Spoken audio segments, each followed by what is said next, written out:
everyone, welcome to Shriram's IS YouTube channel. This is your mentor Arzu Kakkar, where daily we used to have this session of news analysis. आज जो हमें cover करना है, there is a list in front of you that we'll talk about. So ये list आपके ऊपर जो कुछ आर्टिकल्स लिखे हैं वो प्रीलिम्स ओरिएंटेड हैं, तो हम उन्हें कवर करेंगे इन डिटेल। जैसे कि मुश्तबुज्जी राइस, ये कहाँ का राइस है, जीआई टैग मिला है तो जीआई टैग के बारे में भी जानेंगे। प्रधानमंत्री भारतीय जन औषधि केंद्र न्यूज़ में है तो will talk about them also. इससे एसोसिएटेड जो योजना है, कौन सी मिनिस्ट्री, क्या ऑब्जेक्टिव, ये केंद्र खोलने के लिए कौन एलिजिबल है, काफ़ी और चीज़ें होंगी। जैसे जैसे जैसे इस आर्टिकल पे पढ़ेंगे जाएंगे तो वैसे ऑब्वियसली आपको क्लियर हो ही जाएगा। इंडियन फ्लाइंग फॉक्स बैट, तो स्पीशीज इन न्यूज़ हो गया, और यूपीएससी के प्रीलिम्स में आपने देखा होगा काफ़ी ऐसे सवाल यूपीएससी पूछती है। आज टाइगर रिजर्व के लिए हम थोड़ा महाराष्ट्र घूम के आएंगे और Navegaon Nagzira tiger reserve cover करेंगे, क्योंकि ये टाइगर रिजर्व महाराष्ट्र में ही है, इसीलिए will go and have a visit in Maharashtra. लेकिन इसके आसपास जो टाइगर रिजर्व्स हैं वो भी इम्पॉर्टेंट हैं, और मैंने आपको मैप में बहुत प्रैक्टिस करवा रखी है इन चीज़ों की। So you make sure that you cover the other tiger reserve surrounding this tiger reserve. अब अदर टाइगर रिजर्व कौन से है वो लिस्ट मैं आपको दे दूंगी। हमने सारे कवर किए हुए हैं in detail, every tiger reserve जो आज लिस्ट दूंगी, और जो इसके अगल बगल हैं ये भी किया है, कहीं ना कहीं न्यूज़ में ये डेफिनेटली फॉल किया है और मैंने इसको पहले कवर किया है। So you make sure that you cover all those tiger reserve, आपकी रिवीजन होती जाएगी। देन इकोनॉमिक्स एसोसिएटेड है India's index of industrial production, तो बेस ईयर क्या है, करंट वैल्यू क्या है, कोर इंडस्ट्रीज कौन सी हैं, आईआईपी क्या है, उनके लिए जिन्हें ये भी नहीं पता कि आईआईपी क्या है, तो will take it from beginning also, start scratch से। Then you have rebooting the codes. So ये कौन से कोड्स की बात हो रही है, आज आर्टिकल आया है, और अगर आपको याद हो तो 3 नए बिल लोकसभा के अंदर इंट्रोड्यूस किए गए टू रिप्लेस क्रिमिनल लॉज, उसके रिगार्डिंग ये आर्टिकल है। तो ये आर्टिकल में, इस आर्टिकल के बियॉन्ड हम चलेंगे। इस आर्टिकल में जो बातें हैं वो हमारे एग्जाम के लिए उतनी ज़्यादा रेलिवेंट कि मेंस का आंसर लिखा जाए नहीं है, कुछ देखो पॉलिटिकल एंगल भी आ जाता है, so will not take that. But इसके अपार्ट हर एक वो चीज़ जो इस आर्टिकल में नहीं भी है हम वो कवर करेंगे, एडिशन करेंगे कुछ, ताकि आप अपने मेंस के पर्सपेक्टिव से ये आर्टिकल कवर कर सको। ठीक है, so moving forward with this article, rebooting the codes. अब वो कौन कौन से कोड्स हैं, IPC and CrPC, then evidence act. ठीक है, IPC is to be replaced by भारतीय न्याय संहिता। ठीक है, CRPC is to be replaced by Bharatiya Nagarik Suraksha Sanhita, and evidence act will be replaced by Bharatiya Sakshya bill 2023। तो ये 3 है, you can match it like this, 1, 2 and evidence act will be replaced by this third one. तो सवाल ये आता है कि इनकी रिप्लेसमेंट की, इन नए बिल्स की ज़रूरत क्या पड़ी, वो आपके एग्जाम के लिए रेलिवेंट है। देखो इस आर्टिकल में क्या है और ये क्या है सबको पता होगा। These laws are like rules that everyone in the country needs to follow to make sure like things are safe, people are safe, things are conducted in a fair manner, right? Now think about a big book that has all the rules in it, and this book is like collection of laws. Sometimes people decide that this big book need to be changed. क्यों? क्योंकि some of the rules are getting old and they do not fit things that how we are working today. So but instead of making completely a new book, some people suggest changing only few rules in the old book.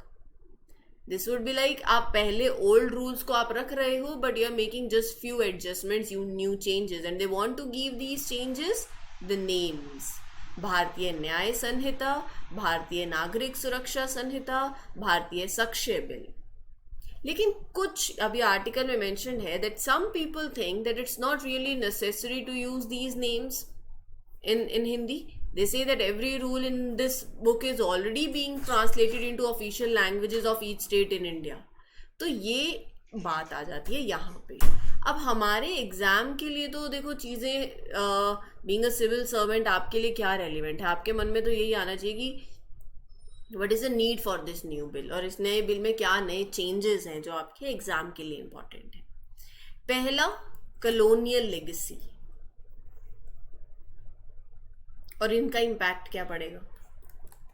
Colonial legacy 1860 से अभी क्या चल रहा है 2023, country का criminal justice system function कर रहा है as per the laws made by British, and these laws were drafted during colonial times. They contain that archaic language, concepts that might not accurately reflect our values, our social norms, right? So first thing, that is why there is a need.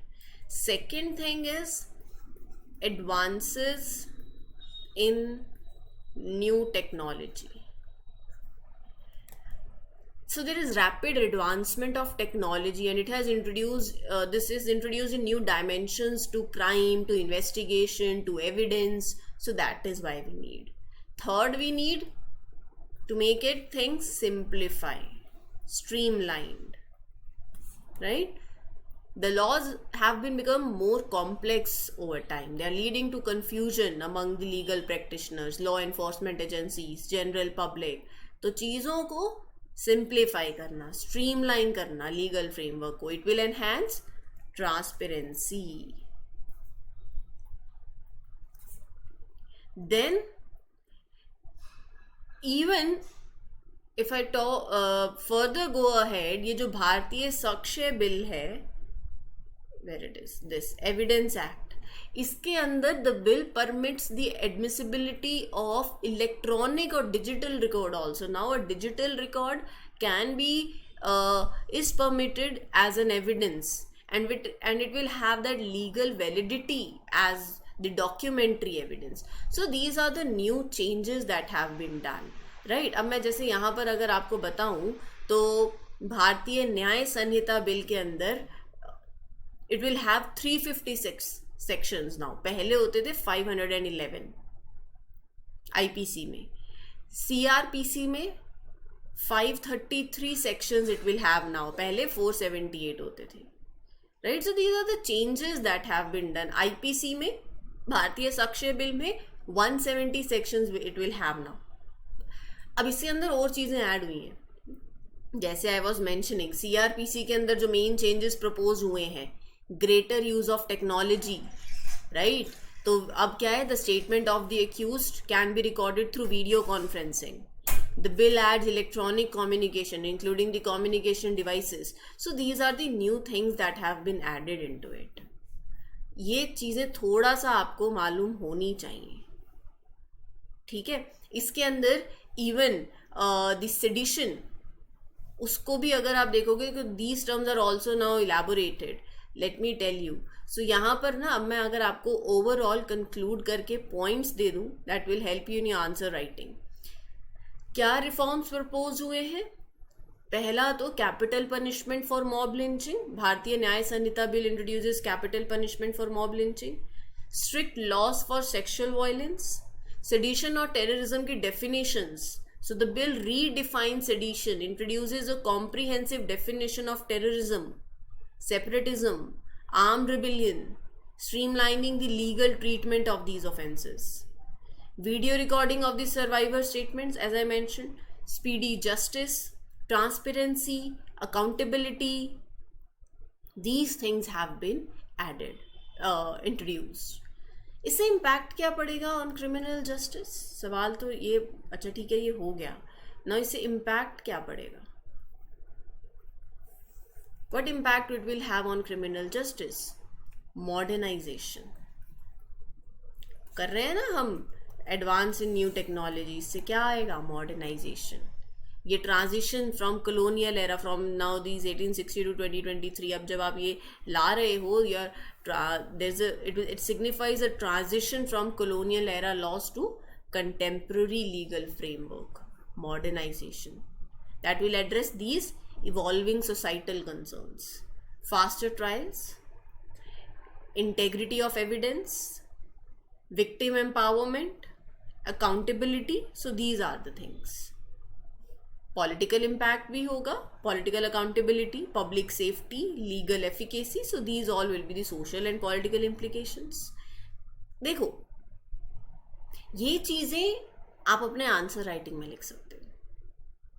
So these bills, चाहे ये भारतीय Nyaya Sanhita bill हो and it other these companion bills also, they mark a significant step towards modernizing the India's criminal justice system. It is the government of India's commitment towards transparency, accountability, justice, right? So यहाँ पर ये सारी चीज़ें आपके exam के लिए relevant है. अब इसके जो ऑब्वियसली जो other side of the story है, जैसे कि मैं आपको बता रही थी कि we can just use the regular names also that everyone understands. So these are the things जो अदर साइड है, जैसे मैं बता रही हूँ सेकेंड सेक्शन जो बोलता है सामने वाले. एंड बट एग्ज़ाम के लिए जो रेलिवेंट था वो मैंने आपके साथ सारा शेयर कर दिया है अब, ताकि आपको कोई दिक्कत नहीं हो and you can easily right an answer also, right? Now moving ahead with the other articles. प्रधानमंत्री भारतीय जन औषधि केंद्र, railways ministry will establish this eight railway stations across the country. अच्छा, मैं आपको पहले एक चीज़ बता देती हूँ. देखो, इट्स अगस्त, जुलाई एंड में और अगस्त की स्टार्टिंग में, यही मॉनसून सेशन अभी जब हो रहा, तो बहुत बिल आए हैं, चाहे वो डेटा प्रोटेक्शन को लेके हो, चाहे वो बायोडाइवर्सिटी को लेके हो, फॉरेस्ट को लेके हो, चाहे वो ये 3 बिल्स हों. सो ये इम्पॉर्टेंट है आपके एग्ज़ाम के पॉइंट ऑफ व्यू से. कोशिश ये करना कि साथ साथ इनको याद कर लो, पढ़ लो, रिवाइज कर लो और एक आंसर ज़रूर लिख लो डेली. 2024 के एग्ज़ाम के लिए अगर आप तैयारी कर रहे हो, catering to that thing, so make sure that by the end of December आपका मेंस रेडी हो जाना चाहिए. अभी से अपने ऊपर वो बर्डन लेकर आ जाओ. 2 घंटे एक्स्ट्रा अभी से पढ़ लो, ताकि जनवरी के बाद जो बच्चों पे बर्डन आ जाता है वो फिर आप पे नहीं आएगा, राइट? वो तैयारी अभी कर लो. डेली मेंस का आंसर लिखो. ऐसा लगेगा कि ये क्या आंसर लिखा है हमने, बहुत बकवास, कोई बात नहीं. ये कहीं जहाँ से शुरुआत होगी वो बकवास से ही होगी. तब जब बकवास से शुरुआत होगी तभी तो अच्छे आंसर पे जाओगी. अच्छे से ही शुरुआत हो गई तो फिर आप बहुत ही अच्छे और अलग हो. लेकिन इन जनरल मैं बता रही हूँ सबके लिए, राइट? डेली आंसर लिखो 1-2 और मेंस की तैयारी लग के करो अभी. और डेली 20 क्वेश्चंस, मतलब मेंस की तैयारी करते जाओ, प्रीलिम्स के लिए 20 MCQs डेली कर लो. जनवरी के बाद प्रीलिम्स ओरिएंटेड तैयारी शुरू कर दो, ठीक है? This is how it goes. So आज जो आपने अभी कवर किया है, इस पे राइट एन आंसर. अब कुछ नहीं पता, अपने लैंग्वेज में चीज़ों को लिखना शुरू कर दो. डू दीज थिंग्स और रिवीजन ज़रूर कर लो, याद कर लो. जितने भी बिल्स अभी हमने करे हैं, या ये सारी चीज़ें भी, ये आपके प्रीलिम्स के लिए भी हैं. डायरेक्ट नोट्स की तरह ही हम पढ़ रहे हैं इनको, ठीक है? तो चलो फिर अब चलते हैं जन औषधि केंद्र पे. तो क्या है जन औषधि केंद्र, सबको पता ही होगा. देखो आजकल क्या है ना, ब्रांड की तरफ भागते हैं हम लोग. किसी भी चीज़ पे अगर लिवाइस का टैग लग जाए या वैन हुसैन का टैग लग जाए, तो हमारे लिए वो चीज़ की क्वालिटी बहुत ज़्यादा, हमें लगता है नहीं बहुत बढ़िया क्वालिटी है. कपड़ों में भी ब्रांड के तरफ भागते हैं. अब वो कपड़ों में ब्रांड के तरफ भागना तो चलो हम कहीं ना कहीं अफोर्ड कर लेंगे, वो एक बार के लिए सेकेंडरी भी है. अगर दवाई लेनी है और उस पर जब तक सिप्ला नहीं लिखा हो तो हमें लगता है ये ब्रांडेड नहीं है, तो हम उसकी क्वालिटी को समझते ही नहीं है. मतलब हमें लगता है कि नहीं, क्वालिटी भी बेकार होगी, राइट? और वो महंगी भी मिलती हैं, एक्सपेंसिव ब्रांडेड ड्रग्स. दवाइयों की बात करते हैं, उससे जीन्स और टॉप से बाहर आ जाते हैं. सो बात ये है कि आप कोई तो एक सेक्शन ऑफ सोसाइटी तो वो अफोर्ड कर लेगी. व्हाट अबाउट अदर्स जो आउट ऑफ पॉकेट एक्सपेंडिचर हो रहा है, आउट ऑफ पॉकेट एक्सपेंसेस हो रहे हैं. सो प्रधानमंत्री भारतीय जन औषधि केंद्र वो स्टोर हैं जो आपको जेनरिक मेडिसिन देंगे, और वो क्वालिटी वाइज और एफिकेसी वाइज वैसे ही होंगे as expensive as branded drugs. Purpose ये है बस कि जो out of pocket expense health care पे हो रहा है गरीब का, वो नहीं हो, कम रेट में उन्हें एक क्वालिटी ड्रग मिल जाए। जितनी भी थेराप्यूटिक मेडिसिन हैं दे आर मेड अवेलेबल। प्रधानमंत्री भारतीय जन औषधि केंद्र जो है they are set up under this प्रधानमंत्री भारतीय जन औषधि परियोजना, launched by department of pharmaceuticals, ministry chemicals and fertilisers की नवंबर 2008 में शुरू हुई थी। राइट, सो अब सिर्फ दवाइयों के साथ साथ they will sell other allied medical products also that are commonly sold in chemist shops. Who can open these kendra? The applicant can be मतलब any organization, reputed NGO, trust, private hospital, charitable institution, individual entrepreneur. They all are eligible to apply for these kendra, and the applicant shall have to employ one B Pharma, D Pharma degree holder as pharmacist in their proposed store. ठीक है, ये थोड़ा सा इनकी बात कर लेते हैं मैम की। ये है Indian flying fox bat. Flying fox क्योंकि फॉक्स की तरह शक्ल दिखती है, उड़ती हैं, और देखो बिग आईज है ना, नाक भी थोड़ी लंबी है। तो this is a new study that found that India's largest species of bat, Indian flying fox bat, it spend 7% of its day roosting time being environmentally vigilant. तो क्या बात हो रही है मैं आपको बताती हूँ, पहले आप थोड़ा इंडियन फ्लाइंग फॉक्स के बारे में जान लो। It is native to Indian subcontinent, one of the largest bats in the world. The nectar and fruit eating flying fox is generally consider vermin as they raid orchards. क्या बात हो रही है, ये क्या खाते हैं, बस उनकी बात हो रही है और ज़्यादा कुछ है नहीं। Fruits, do you eat fruits? नहीं खाते हो तो खाया करो। Now these bat Yeats things like nectar, like juice from the flowers, fruits, but sometimes it can cause trouble because it goes to orchards and eats the fruit there. So because of this, some people think of it as a problem animal, but they're important for the nature. Why? Because it helps the plants in tropical areas to grow. अब वो कैसे? When bat eat fruits and nectar from flowers, it spreads seeds around. Think of it like the bat planting tiny seeds as it eats. This helps the new plants to grow in different places, right? That is the case. Now why it is called as flying fox bat? Because it kind of looks like fox with wings, reddish brown coat which is like its fur, having a long snoot like its nose and big eyes, right? These bats are found in many places in South Central Asia, Pakistan, China, Maldives island. Fox like experience ये तो मैंने आपको बता ही दिया है। इनका habitat और इनकी लाइफस्टाइल कैसी है? It is highly social creature. These bats live in vertical male dominated hierarchy system, यहां पर भी है, जहां पर higher ranked individual occupy higher spots of the tree, lower ranked individuals remain on lower spots. Diet बता ही दिया मैंने आपको। थ्रेट देखो, बीइंग एक्सटर्नल रूस्टर्स ट्रीज पे रहते हैं वैसे, so the flying fox is expose to predators, so that is why there is a threat, right? These bats have home outside in trees. This makes them more exposed to dangers like other animals that might want to eat them, right? और conservation status में least concern है, wild life protection act में schedule 2 के अंदर है, ठीक है। Then moving on to the next article that is Navegaon Nagzira tiger reserve. कहाँ पर पड़ता है? महाराष्ट्र में।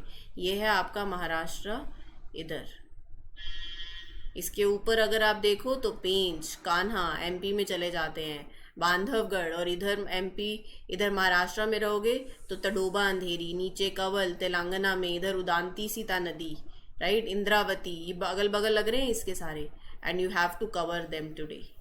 यही स्पेस में हम घूम रहे हैं काफ़ी टाइम से। नवेगांव नागजीरा टाइगर रिजर्व महाराष्ट्र की गोंडिया शहादरा डिस्ट्रिक्ट के अंदर पड़ता है। यहाँ पर it comprises of Navegaon national park, new Nagzira wild life sanctuary, Coca wild life sanctuary, Navegaon wild life sanctuary, Nagzira wild life sanctuary, It is connected with many surrounding tiger reserves, पेंच, कान्हा, तडोबा अंधेरी, इंद्रावती, ये आपको आज कवर करने हैं. Tropical dry deciduous forest vegetation है. These are the plants that you will see here and animals, right? Flora and fauna. Next you have India's Index of Industrial Production, IIP, declined to 3-month low of 3.7% in June, mainly due to poor showing by the manufacturing sector. IIP क्या है?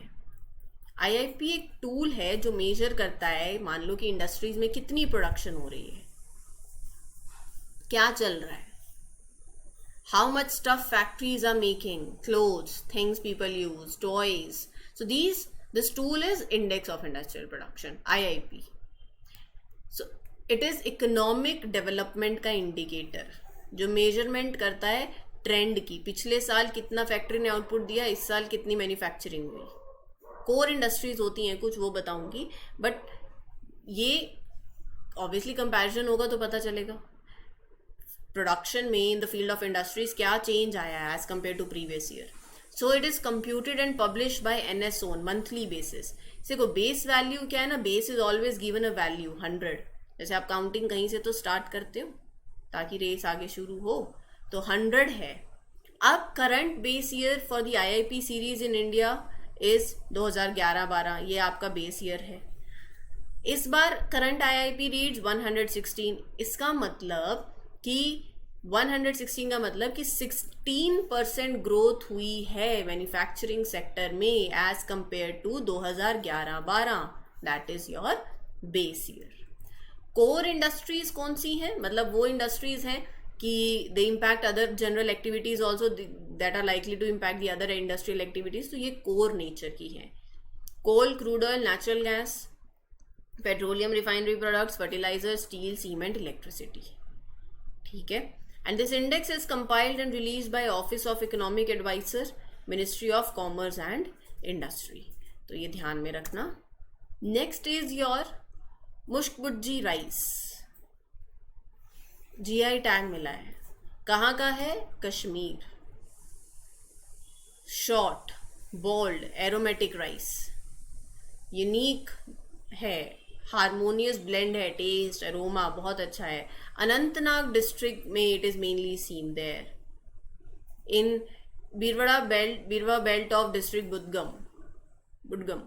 So the consumption of this rice in Kashmir has been limited to occasions. मतलब हर रोज नहीं बनता है ये. जब famous festivals, marriages, occasions पे basically ये चावल जो है वहाँ तब लोग कंज्यूम करते हैं इसको. GI टैग मिला हुआ है. तो GI टैग क्या होता है? It is a sign that is used on products that have specific geographical origin, possess quality or reputation that are due to that origin. Products, food stuff, wine, spirit drinks, handicraft, this is typically किसी को भी मिल सकता है.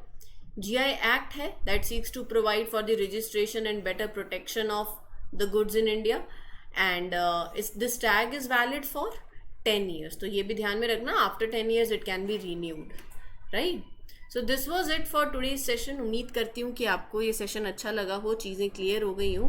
Then we'll meet you tomorrow with other important articles. Till then, take care everyone. Good luck, good wishes. This is your mentor Arzu Kakkar signing off for today. जो मैंने homework दिया है please make sure कि आप वो करें. एक answer ज़रूर लिखें डेली, और साथ ही साथ आज के टाइगर रिजर्व देख लेना. अभी तक जो भी हमने किया है मैं उम्मीद कर रही हूँ कि 15 अगस्त हो गया है. अच्छा अब क्या है, 15 अगस्त हो गया है. सो 1 अगस्त से 15 अगस्त तक जो भी आपने अभी किया है उसको रिवाइज कर लो. That is how you go with revision, right? बाकी तो I am here to give you advice. आप जैसे कर रहे हो, आपने लेनी या नहीं लेनी वो आपकी मर्जी. तो फिर मिलेंगे कल. एंड सेशन अच्छे लगते हैं तो mark your attendance by liking this session. You can share it with other friends, and don't forget to subscribe to the channel also. Thank you everyone. Take care. Happy learning. All the best.